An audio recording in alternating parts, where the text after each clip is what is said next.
stranger. Hi, I'm Rob Whiten from the Innsmouth Book Club. Join me and my fellow guide John Chadwick as we take you on a fortnightly tour of Innsmouth. We visit places such as the Picture House, the Library and Innsmouth Museum to discuss all aspects of weird fiction, whether it be book, film, music, TV or art. As well as that, we stop over at the Gilman House to have a chat with a resident guest. That includes authors, artists, musicians, in fact Lovecraftian creatives of all types. You can find our free shows on Patreon, and there you can also sign up as a patron, which brings you bonus content, plus a monthly PDF copy of Innsmouth News, which features articles, author spotlights, all the latest news and reviews, and more. You can find us at patreon.com/InnsmouthBC. We hope to see you soon, because remember, Innsmouth isn't just a place, it's a state of mind. You're listening to KZOM, Oleander Public Radio.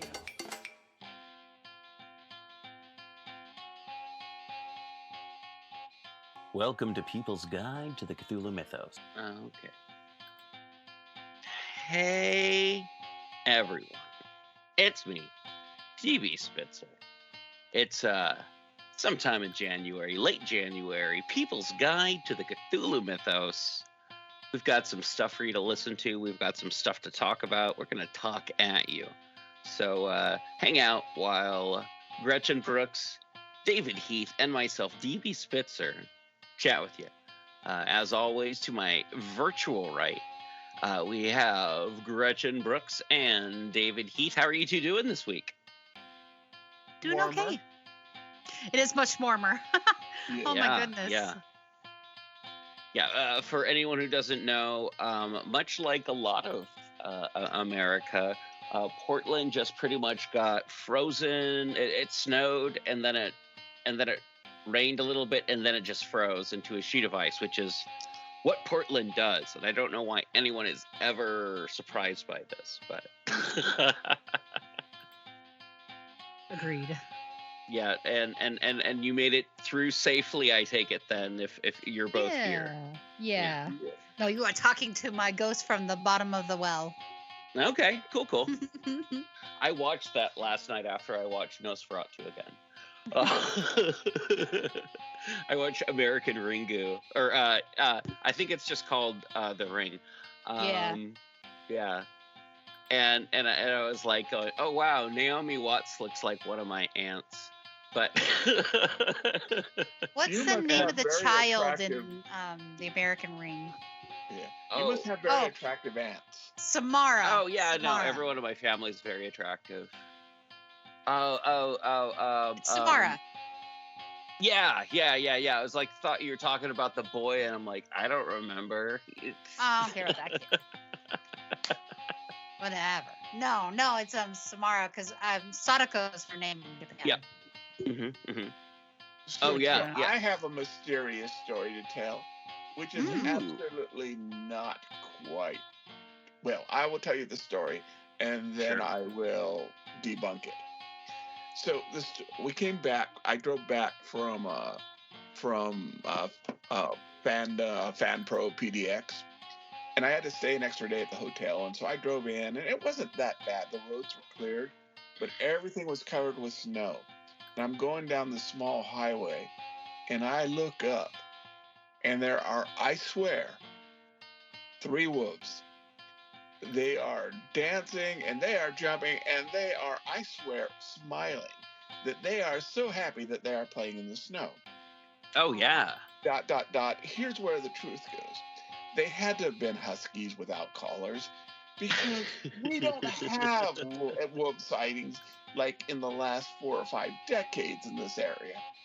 But to me, they were wolves. Gotcha. Oh, yeah. Friend of the show, that's Martin cool. Vavra, he has a couple of huskies, actually. Like, I texted him multiple times. I was like, are your dogs walking you to the grocery store? Can you send them to my place? You got the sled ready? Right? He was like, big Iguana. Nice. Like, he's got a couple of like really cute huskies. Speaking about being wrong with things, when we talk about our subject today for the first part, I will also share 2 theories that I had that were wrong. Okay. All right. I missed the first part. I don't know. We're talking about. We are talking about Shaft. No, we are talking about Harley Warren. Oh, Harley Warren. Yes, I had 2 theories about Harley Warren. Well, I will explain why my theories cannot be right. Okay. All right. Cool. Yeah, no, we're talking about Harley Warren. We have a middle part, and then we are talking about 1979 Werner Herzog's Nosferatu, one of my favorite vampire films. This is your of all pick, time. right? Yeah, this is like my favorite Dracula movie. Oh my gosh, mean, you guys have been picking the good ones this season. I'm enjoying this. So far, everything you 2 have picked, I've been like, oh, this is so cool. I've watched this forever. Oh, you pick good stuff too, Gretchen. I agree. So, but yeah. You have expanded my consciousness. Definitely. Yeah. And also reminded me of films that I saw in the 90s that I was like, what was that film called again with the cat? It's called House. Oh, No, it's called House. But yeah. House. Yeah. Yeah, no. Last night I was watching. I keep wanting to call it American Ringu. I was watching The Ring, and I started thinking about how The Ring. I'm not quite sure how familiar you 2 are with the internet, YouTube's genre of horror, analog horror. Yeah. Okay. No. Okay, pretty much it's like VHS tapes and stuff that looks like it's going to be like really normal, and then it starts veering off into a surreal dark territory is the best way I can describe analog horror. And I'm thinking about it, and I'm thinking about how The Ring is very much analog horror. It's a tape that you find, and then something bad happens. And I started thinking about like how The Ring is to videotapes what Dracula is to correspondence, what Frankenstein is to newspapers. Oh, okay. Now I see where you're going with this. Okay, yeah. I mean, Yes. because ultimately, most of the story of Dracula is correspondence, right? Yeah. Yes. Each section of it, except for isn't it pretty much correspondence? It's The whole thing? correspondence in newspapers, and I'm thinking that there's newspaper articles in Frankenstein, but I could totally be wrong. It could have just been in Dracula that there's correspondence, and that there's newspaper articles. But that's a trick that Lovecraft uses as well. And I want to say it's like not only is like Dracula one of the great Gothic horrors, it may be one of the first analog horror films or analog horror stories out there. It's like it's using like if you're reading a book, like handwriting's a bit more archaic, but also newspaper articles are another way of telling a story. And this is something that Lovecraft did in various. Pierce does it. Ambrose Bierce does it as well, and it's like thinking about analog horror as something that isn't just like YouTube. It's like, as soon as the printing press came out, people could have been like telling stories about curses on papyrus. I mean, Isn't the statement of Randolph Carter kind of an analog horror in that respect then? yes, it is. Okay. Very Way much to so. tie things Yeah. back. Yeah, man. Yep. Yeah. Well, I just remember being kind of cracking me up was like there's this moment where he's talking about he's got enough phone cord. This is his portable phone, and I was just like, really. This is the first time I've ever heard this like term like in a story like this. Yeah. He's got his portable phone with enough wire to get to the center of the earth. Yeah. No. This is a crazy science fiction story that's also a horror story and uses such radical new terms as like beat it, man. Yeah, and it's also like one of dang it. I go back and forth like, do I like the dream stuff? The Dreamlands I'm not a big fan, but the Dream Cycle I must be because I really enjoyed the story. But I do get confused by all the different Carters. Like I'm like, which Carter is this? The weak Carter or is this the cool Carter? Is this the Carter that's like I don't know which Carter this is. But this I don't know which Carter this is either, honestly. Well, so I think it's the first Carter. What's that? I think this is his first appearance. This is Carter's first appearance? I'm pretty sure. It was written in 1920. Not the unnameable. I thought the him and his buddy sitting around talking about the unnameable. That was written in 1923. The statement of Randolph Carter was written in 1919 and published in 1920. So it is his first appearance. Okay, but I thought that the unnameable was supposed to be like predate this story of like him being a young guy hanging out in New England, before he goes down to the Florida swamp to like dig up old sepulchres and stuff like that. But him and his buddy just like hanging out, smoking cigarettes. So that's possible, but what I meant was that this was the first appearance chronologically. Oh no, I understood what you meant. Yeah, I really like this story. I think this is also one of those, again, genre busters or like trope creators, because the idea of the person being on the phone at the other end and then the change that comes over their voice and like they see everything and they are tormented by what they see down there and become something else. Like that feeling and that feels very like, I mean, I know that Lovecraft kind of set some genres, right? And this, I guess, is one of those. But it's very like, it's super fun and it's a short story, and I love that. Yes, because we don't like a Lovecraft that rambles. But yeah, it's a get to the point. It's got a nice finish, leaves you kind of guessing. And apparently, don't they use Harley Warren? He comes back again later in other stories. But not Lovecraft? So he's mentioned in one other Lovecraft story, and that's Through the Gates of the Silver Key. Okay. Where he's mentioned he's gone to the museum.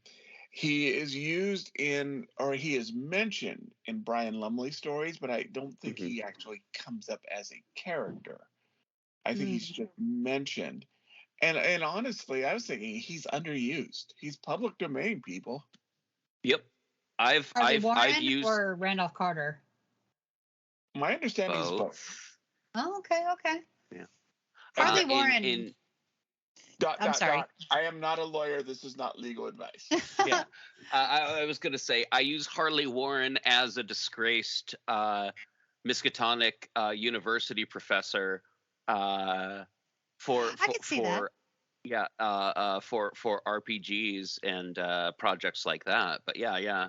No, you can use Harley Warren. Harley Warren is not enough well defined, and there's enough that you don't know about him before he disappears. Happens to him, right? Yeah, and what happens to him afterwards? He's kind of the Obi-Wan character. Yeah. He's Randolph Carter's Obi-Wan. Oh, okay, yeah. I think that there's also the one other thing about this story that did I just lose my train of thought? I hope not. I liked this is another one of those Lovecraft unreliable narrators. Yes. Yep. And this is another one of those Lovecraft stories that I see as a short film judge often. Yes. This is a well-loved story. I've seen it told from like a film noir perspective. I've seen it told from like a cave explorers. Like it's got a lot of different feelings. I've seen a lot of different vibes with it. It's vague enough that you can do so much with it. Yeah, no. Over my 20 plus years of going to the HP Lovecraft Film Festival, it's like, oh yeah, no, this is one of those films that it's only got a handful of people. You only ultimately need 4 people. You need 2 investigators to sweat Carter, and then you need a Randolph Carter and a Harley Warren, and that's it. That's really, really, really it. And you can do it in a room and outdoors, and that's totally. Like it's one of the easiest ones to film that involves more than 2 people. The only thing easier would be like the Hound with special effects, but yeah, no, or the Unnameable. I mean, it's a very, very simplistic. Like you could do stage productions of this easily, and you wouldn't need any special effects other than audio. I mean, it's a good Lovecraft story. It's a good one.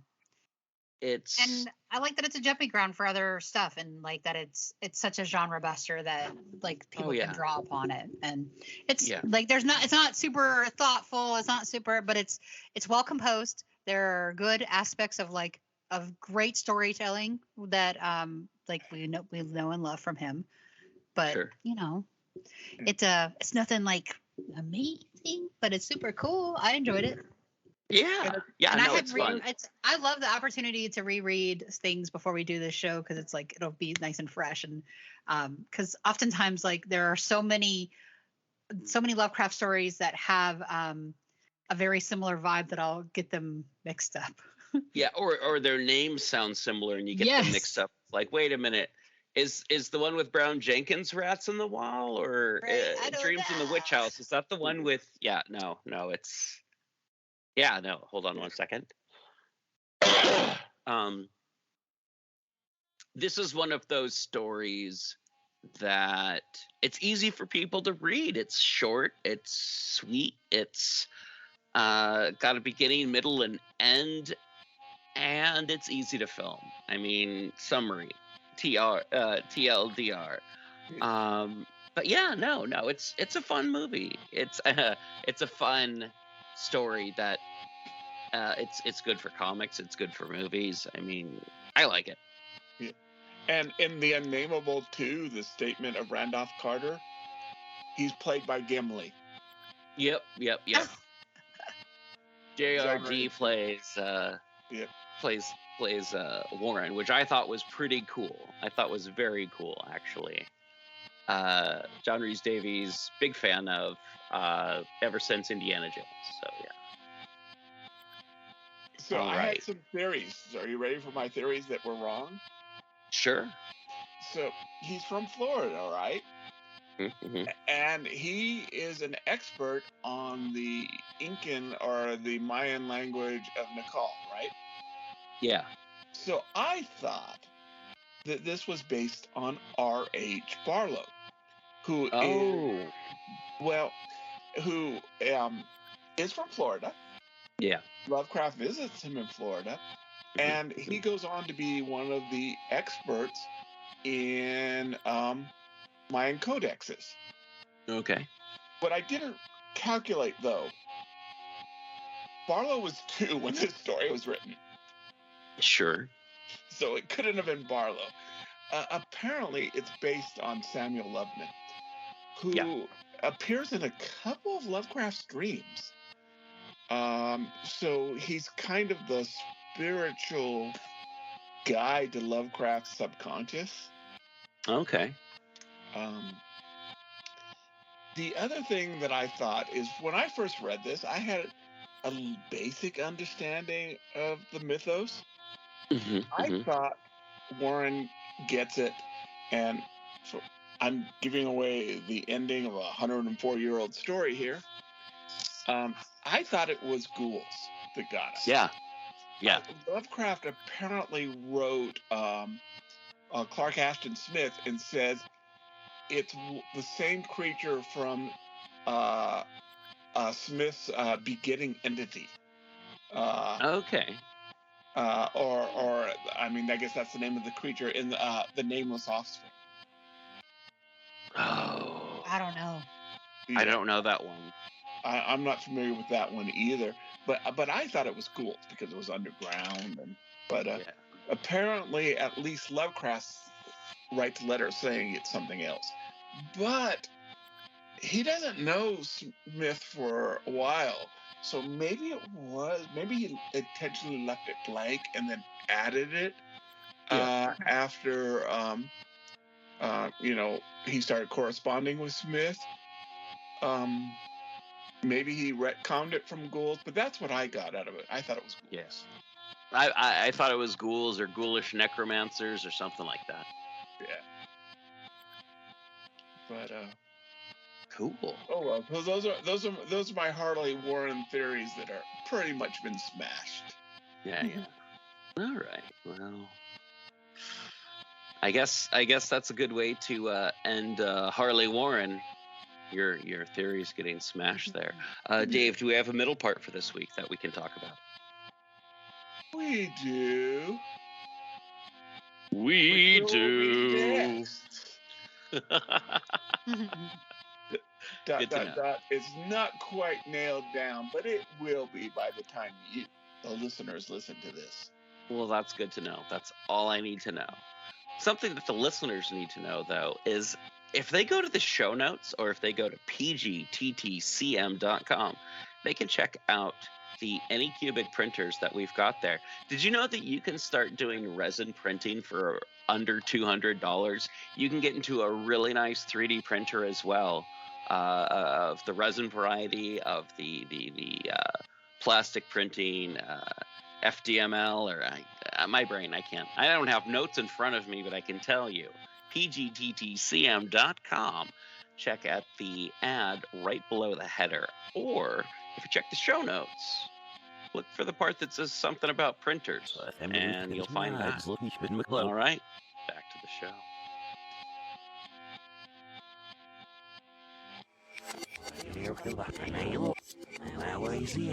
This episode is brought to you by California Tea House. California Tea House is a family-owned tea store where you can find some of the world's best loose-leaf tea and organic herbal tea blends. Like a fine wine, there is no comparison between fine loose-leaf and common broken-leaf tea bags. So, check them out. Check them out. They have quite a bit of pretty awesome tea collections. I'm a huge fan of their white teas. They have a tea club that you can join, but, they've got green tea, black tea, white tea, oolong, that Robios, and herbal tea. They've also got teaware. So check out California Tea House in the show notes. Moving on to the next part, just to remind everyone, if you like what you're hearing, like this episode, share it with people, subscribe to the podcast, find us on Facebook. We're under People's Guide to the Cthulhu Mythos. We're on Twitter. I don't really check Twitter, so it's just kind of the automatic feed if you just want to listen to us on Twitter for some reason. You can find us on any place, any podcatchers that are out there. Of course, Facebook, Instagram, and of course, the YouTube, where this episode will be.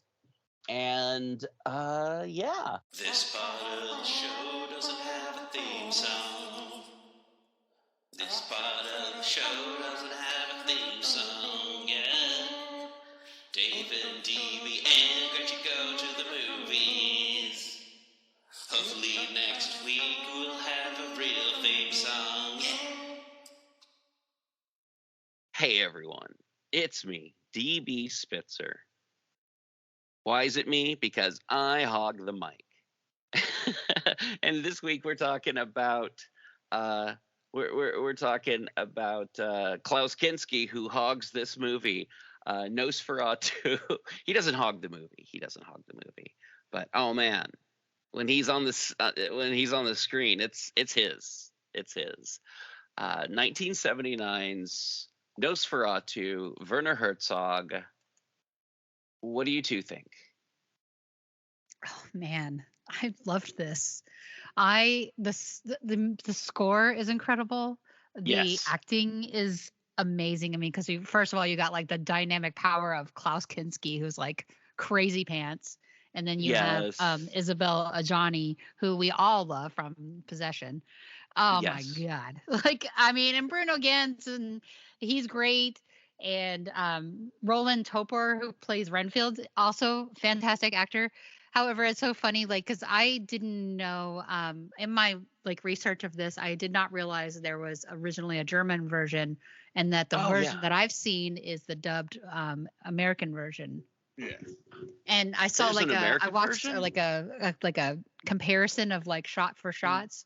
There was a few things that we missed getting the Americanized version, but other than that, I mean, wow, this movie is beautiful. There's an incredible tableau of like the Last Supper that is just like, I would love to have that tattooed on me. I mean, this wall of like white rats and like these people dressed in dark clothing, eating like sumptuous food and like smiling and like, it's just beautiful. Damn, Werner Herzog.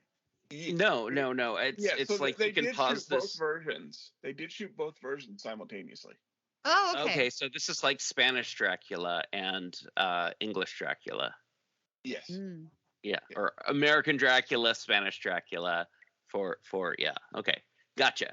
Except for they use Klaus for both. Yeah. Draculas. Yes. All right. Yeah, no, I didn't know there was an American dub. But it was created at the same time under Herzog's hand. Okay. So that said, Herzog is a genius. And I don't mean to bring it down, and we'll just say it real quickly. First of all, I'm glad we saw it. Herzog, and where Herzog comes through, it's amazing. The reason that I had never seen this movie before is Kinski. Yeah. Yes. Yeah, and I don't mean to belittle this. Yes. I don't mean to belittle this, but my first experience with Kinski was growing up was in the newspapers as opposed to him in the movie theaters. Yeah. And I don't want to belittle this, and I'm kind of sorry, I regret that I brought it up. No. But that's why I had, and I'm glad I watched it, but that's why I deliberately kind of avoided his movies. I mean, it makes sense. I mean, he was he was known for like sexual assault stuff with young people and his own children. With his daughter. Yeah. And one of his daughters, incidentally, it was like a flirtation with what's his head? The one who was in France who won't come to America, Polanski. Yeah. Yeah, when she was 15, she was flirting with him, she said. But it's gross. And you know, that, I mean, we can't, just like we don't apologize, we're not apologists for like Lovecraft's awfulness. We're not apologists for Klaus Kinski either. Yeah. He's a terrible person. In this movie, he's incredible, but he's a terrible person. Yeah. But and I will say though, what it made it for the movie for me was Herzog. Yeah. Yes, definitely. For me, Isabelle Adjani, man. Isabelle Adjani's like incredible. What she brings energy-wise to her films, like she carries so much, like so much. I mean, her Lucy was not a victim. Was almost like a kind of a hero in a way. She's the hero. Yeah. So I mean, like for me, it's the genius of Werner Herzog and Isabella's work. I mean, they're incredible. No, and I feel like Herzog sees the monster that is inside Klaus Kinski. He's worked with the guy long enough, and they've fought like physically, verbally, spiritually. And like Herzog knows the guy. He hates him and he loves him like a brother.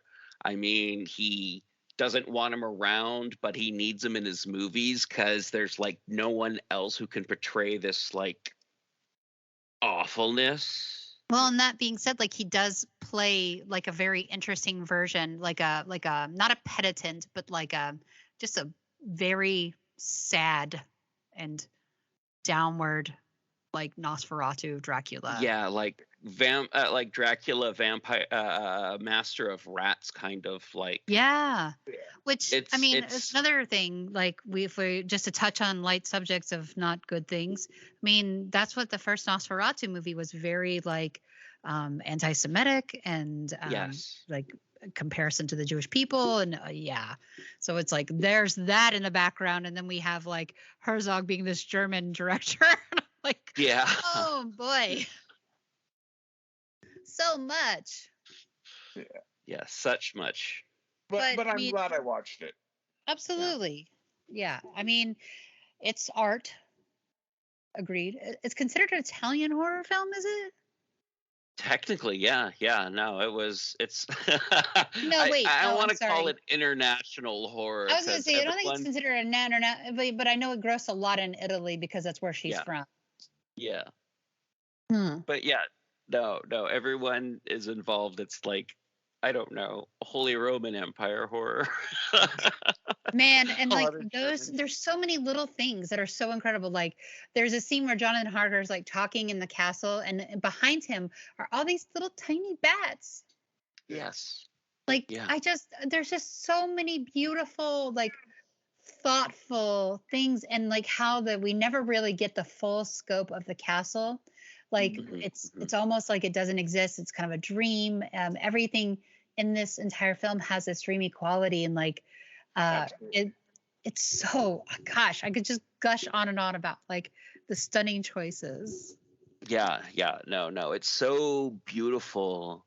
And like okay, like I'll talk about like how Hammer films, the outfits are beautiful, but that's also when you put those outfits on like women with large bosoms and gigantic eyes and huge amounts of makeup. But like if you put those clothes just on like anyone, the Hammer film clothes are built for those people. Right. These people felt like they were dressed in period clothes with like natural lighting. Sometimes there's some like supernatural lighting here and there, like Dracula on the floor with a blue light on him, or like just things like that. But otherwise, this film is very naturalistic, and Ajani's like beauty is like it's the beauty of a painting. It's not like this Hollywood beauty. It's like this classic beauty. And I keep wanting to say, it's like you can pause this movie in various points and it looks like a classic painting. Yes. Absolutely. That's what I meant by the tableau of like the people gathered for their last supper during the covering the plague. Definitely. So cool. But like the ghost ship coming into the harbor. I love that. That scene. People right there. Walking into frame. People like there's a scene with like children coughing, and I'm like, oh wow, that looks like a Dutch or a painting, or like something from like one of the masters from Prague or whatever. And it's like everything looks so beautiful, and it's just like, but there's just like awful stuff going on. Mm-hmm. And then things just seem to get worse and worse for everyone, but it still looks like naturalistic and beautiful, but like even darker and horrible. And it's not like a beautified beauty. It's not like a glamorous beauty. It's like a natural beauty. It's like a memento mori, right? Yes. Thank you. So what is the word? Yeah. So I think that scene when the Demeter comes into port slowly but surely, under seemingly control, and then it pans up and you have the dead captain lashed to the wheel, mm-hmm. is one of the greatest scenes ever. And every other, including in Dracula, it's the ship's beached during a storm. Yeah.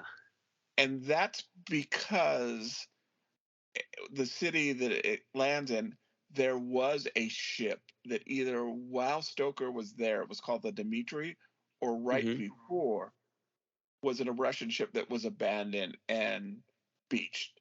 And Yeah. and I've heard different versions if he saw it or he just talked to people who saw it. And that's what comes in the book. But this Yeah. idea that the boat slowly comes into the harbor, almost controlled, that's a lot scarier. Yeah. Right. I thought it was creepier with that whole, because it wasn't like your normal, like, ship harbor. It was like a canal. Yeah. And Yeah. that felt way more dreadful. Mhm.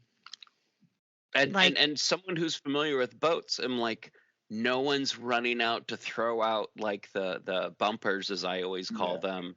No one's there to like do anything. It's hitting the tree and it's scraping up against the canal, and I'm like, that is not right. That is the word.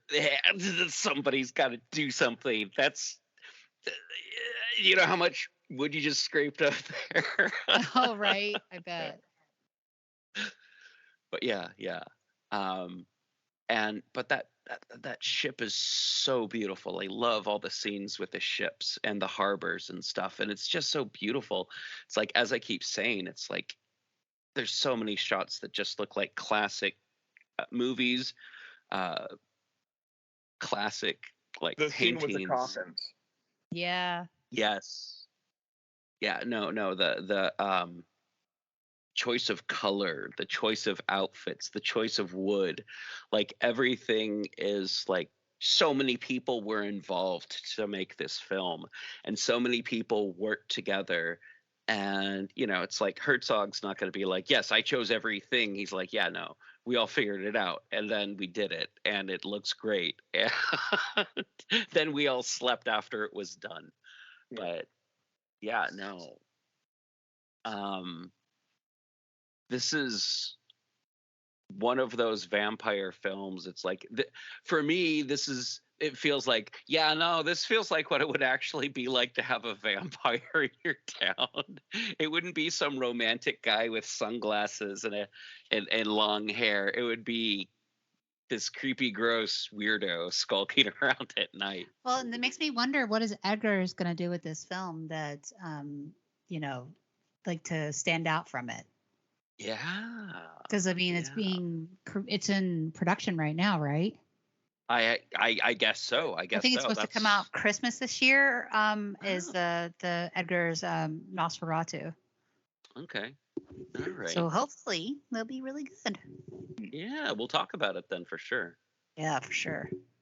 Yeah, but and I do like the way that it did sort of change things around, Mhm. where Jonathan is the victim, Mhm.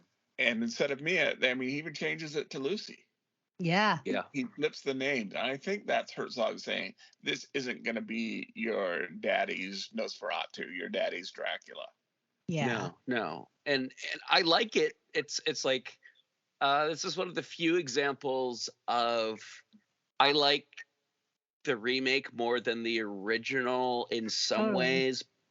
I like the color remake better than the black and white original in some ways, but I hold it in the same regard as its original. It's how I feel about the 91 Night of the Living Dead and the original Night of the Living Dead. I love the fact, I mean, I love how that movie ends, just in case, I don't want to spoil it right now, but it feels like this. It's like, yeah, Lucy's the victor in the end. She wasn't the victim, and that's nice. But evil kind of scores a point. Yeah. Yeah. I mean, yeah. Well, death is inevitable. Exactly, especially when you got the plague all around you. Oh, and FYI, I am terrified of rats. I kind of hate this movie. I was just reading that apparently he was like mistreating the rats. Ugh, Yeah. that's not good. Yeah, that's Those not rats good. were painted. Yeah, they died a bunch of rats, and like half of them died from being dyed. Yeah. So yeah, no, I'm not a fan of rats. They creep me out, but I would never buy rats to mistreat them. So, but I don't believe that they intended on mistreating them. It's just it happened. I don't want to apologize. And that's not what we're doing. Yeah, rats got hurt. Animals got hurt in this. It's no good. But yeah. That's why we have better Nosferatu. practices now in place. And that's Yes. what things are slowly getting better in some ways. Definitely. Yeah. Did you know that that scene where the guy who sticks his foot in the coffin, that was Werner Herzog? Herzog. Oh yeah. I was watching that scene and was like, why would you put your whole ding dang barefoot in a coffin with rats full of it and not expect it to get bit? Just saying. And then I realized that I like looked up later. I was like just curious like who that was, and it was like, oh, this was a cameo from Werner Herzog. I was like, oh my god. Yeah. Back So when I he feel had like facial hair. he would put his foot in the rats to taste the life. Or something. Yeah. That's my Werner Herzog. You're welcome. I like it.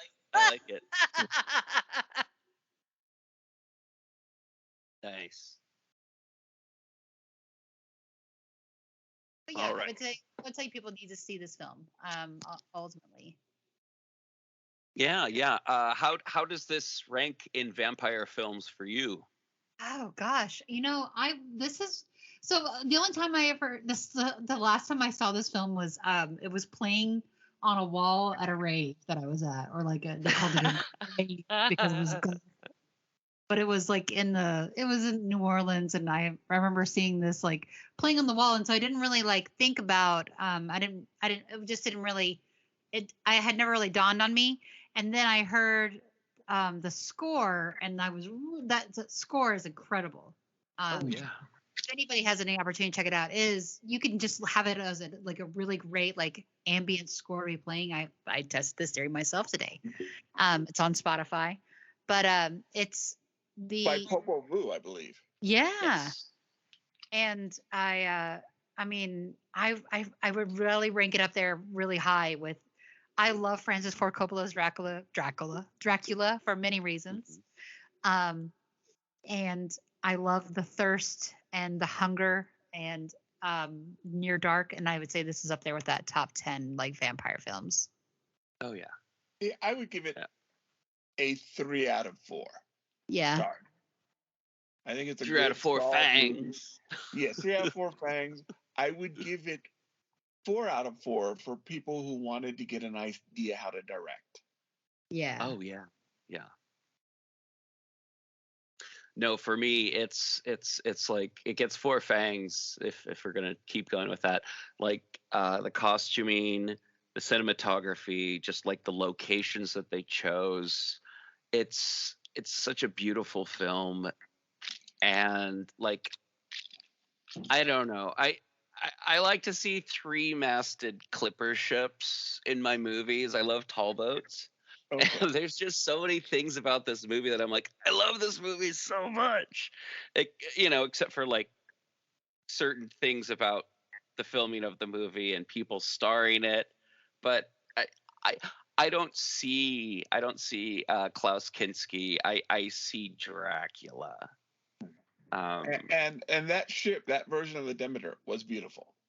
Yes. Right? Yeah. I have a harder time watching Fitzcarraldo because that is Klaus Kinski, but I also like watching him get tortured in that movie. it's a bit of such much Schadenfreude with Klaus Kinski with that one, just because the fact that I know that he felt that movie was Werner Herzog torturing him. Which it might have actually been, but in the locals actually got money together and offered to kill Klaus Kinski for Werner Herzog, and he's like, no, he's my friend, he is my brother. We hate each other and we scream at each other constantly, and yes, he does hit me and threaten me with violence and death constantly. But no, I need him to be like this for the film. So save your money, do something useful with it. We'll figure this out. We just have another month or two. Wow. And that's total paraphrasing stories, but yeah. Yeah. Klaus Kinski, he's briefly seen in The Good, Bad, and the Ugly also. So yeah. I think I knew that, but I'm not sure. I knew he was in some cowboy movie. Yep. But most importantly about Klaus Kinski is he is dead. He is super dead. So he can't hurt anyone. Werner Hertzog is still alive, directing, and most importantly these days, I feel like he's a voice actor. Yeah. Oh, he makes guest appearances. He carried the first part of Mandalorian. Oh yeah. Yeah, I liked his. Not that it really needed being carried, but yeah. I liked his character in Mandalorian. It was it was pretty cool. Yeah, I don't want to say that The Mandalorian is the first thing that people really started to like notice Werner Herzog in, but it's like I feel like in the last like 5 years that's like people have been like, oh yeah, he's the guy from The Mandalorian. People who don't know, but not cool folks like us. But no, Werner Herzog. Check out more Werner Herzog. Check out more Isabella Abjani. Check out more Dracula films. Is there anything we want to suggest this week to people? I haven't really had much watching time. Yeah. Dave, anything you? I get why a lot of people don't like it, but I really enjoyed Echo. Okay, I haven't had a chance to check that out. And it is really good on the Native American mythology, which literally is only 5 minutes per episode. But I think the spiritualism and I actually knew some Choctaws that lived on a reservation, and this was back in the 90s, and I think it got a pretty good, just brief glimpse into Choctaw reservation life and family. There's definitely some parts that are sort of slow, and the ending is more surreal, spiritual. I don't want to give it out than the type things like Avenger stuff, but I enjoyed Echo. Cool. This week I want to recommend the video game Conan Exiles. It's a MMO, but you can also not play it online, which I wish more MMOs would do. They can just like not have to fight with other people over resources. You can just build your barbarian and smash crocodiles in the face and shoot imps with your arrows, and I'm playing. Oh, what's that? No, go on, and then I'll. I was going to say I'm playing a not Kushite, fake Sedite? Egyptian. Sedite? Oh no. Gosh, I can't remember. It was the I can't remember, but yeah, fake Egyptians from Conan. Stygian? Stygian, thank you. Yeah, I'm playing a Stygian worshiper of Set who runs around with a bow shooting everything. And someday I'll get high enough in Set that I'll be able to shoot snake arrows at people. But if you're that one audience member who's saying, I just would love to experience Conan Exile, but I make my characters walk into walls. If only I had an experience. Well, if you 2D20, and I realize it's a discontinued role-playing game, there is an Exile source book that can make your Conan role-playing game more like Exiles, the video game. Oh yeah. I was looking at the just like the raw numbers for Conan Exiles, and I was like, it's not a D100 system, it's something else. 2D20. Okay, that makes sense. Cool. Which is and probably the best fantasy game out there. No offense to 5e, but yeah, it's a shame that it's no longer supported, and you've got to find what copies you can. But I don't even know if you can get the PDFs anymore. Yeah. But yeah, the 2D20 Conan is probably the best fantasy role-playing game. You can't say out there right now because it's no longer out there. But yeah, and the Exile book, great source book. Oh, cool. Good to know. Good to know. All right. Well, unless we have anything else to talk about, I think we are done for the episode this week, everyone. Just do we have, and maybe I shouldn't bring this up if we're not looking at it, do we know what we'll be talking about next week? We do. Oh, I do. We're talking about Herbert West and People Under the Stairs. Woo! Another pick of mine. Is that one yours? I wasn't sure if that was me or not. Oh yeah, I mean it could have been. I'll say it's both of ours. Yeah, I love this movie. It's so much fun. Oh boy. Oh yeah. Oh boy, hold on to your hats, Twin Peaks fans. Oh yeah, Big Ed and Nadine from Twin Peaks make an appearance in this John Carpenter film. So. Mommy and Daddy. Okay. Yep. All right. Well, yeah, and also Herbert West. You know. Herbert West. So it's gross body parts everywhere. Totally. All right. We'll see you next week, everyone, and have yourselves a good one. Stay squiggly. Keep weird. I hope you're having a good commute. I hope you're having a good time cleaning your yard. I hope your dinner's going well. Whatever you're doing, make it a great day, and we will see you next time. Goodbye. Bye. Bye. That was a good episode. Yes. Oh, I will get you something Saturday or Sunday. I'm working on vampires and comic books. That is taking a lot more research than I thought. So I'll probably just send something just to cover this week, like Mothman or something. But I'll get you something by the weekend. Oh, I have a question. Did we already air the episode that we had Martin's interview in? I don't think so. I don't know. I can't remember off the top of my head. Yeah. Okay. I checked. I don't have it out. I didn't see it. Because he was just asking. Yep. Cool. Yeah, I'm a little bit backlogged on episodes. I got an episode from 2 weeks ago out, and I'm backlogged on other ones. But yeah, I'm trying to get those out. This weekend, my basement was snowed in for the last week, so I wasn't able to do anything. Oh man, I bet. I was like, this was a hard week to get. Oh yeah, no, it sucked. It sucked. Oh, there's been a year's worth of crisis in the first 3 weeks of the year. Right. Yeah. All right, guys. Right. Well, I will see you all next week. Let me know if you need anything. Okay.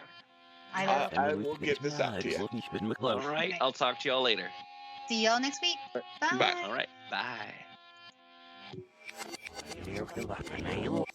Now, easy,